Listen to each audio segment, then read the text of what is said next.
Good day, I'm Samantha Allen and this is your GIS News for November 23.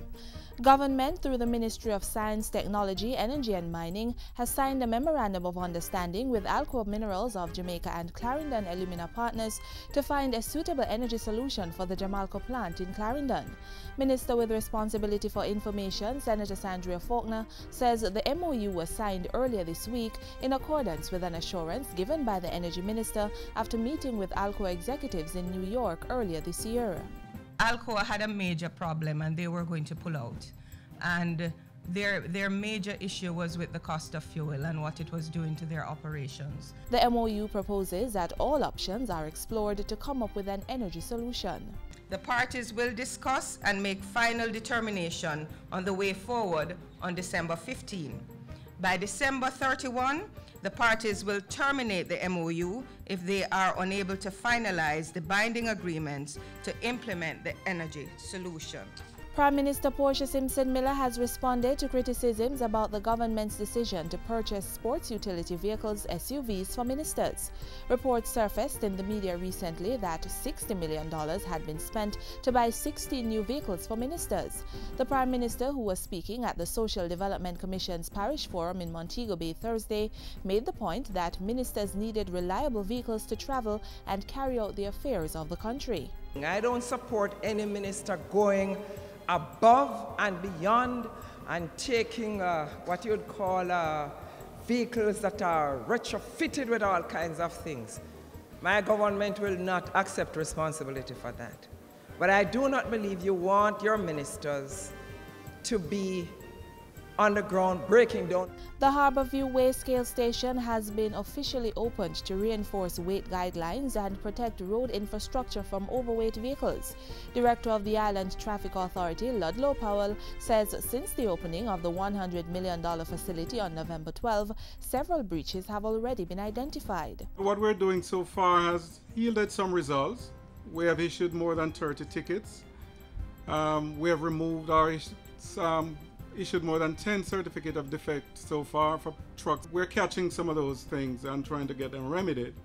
State Minister for Transport and Works Richard Azan says plans are underway to install other stations across the island, including the $98 million St. Anne's Bay Weigh Scale Station scheduled for next year.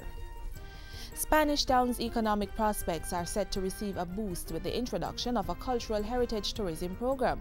Speaking at a sensitization forum on Wednesday, State Minister for Tourism Damian Crawford encouraged all sectors to buy into the concept. We get almost 2 million people coming to Jamaica, but we have the capacity to reach all 5 million.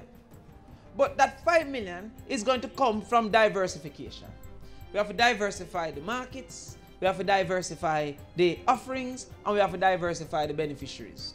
Work on the initiative begins as early as Friday with beautification and restoration works on the old cast iron bridge in the town.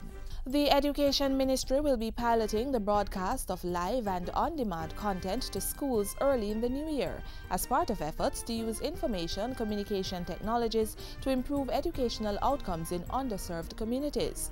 600 primary schools are to benefit, but the initiative begins with 50 remote schools that will receive the content via Internet Protocol Television (IPTV) and 10 schools via free-to-air television in January 2013. The ministry will provide the content, it will identify the schools, own and retain all intellectual property rights, title and interest in all works developed. And finally, Jamaica continues to be ranked among the leading Caribbean and Latin American countries for significant strides it has made in the area of child development. But despite this achievement, the issue of child abuse and neglect continues to be a growing cause for concern. Over 25,000 reports of these abuses of our children have been made to the Office of the Children's Registry over the last 4 years.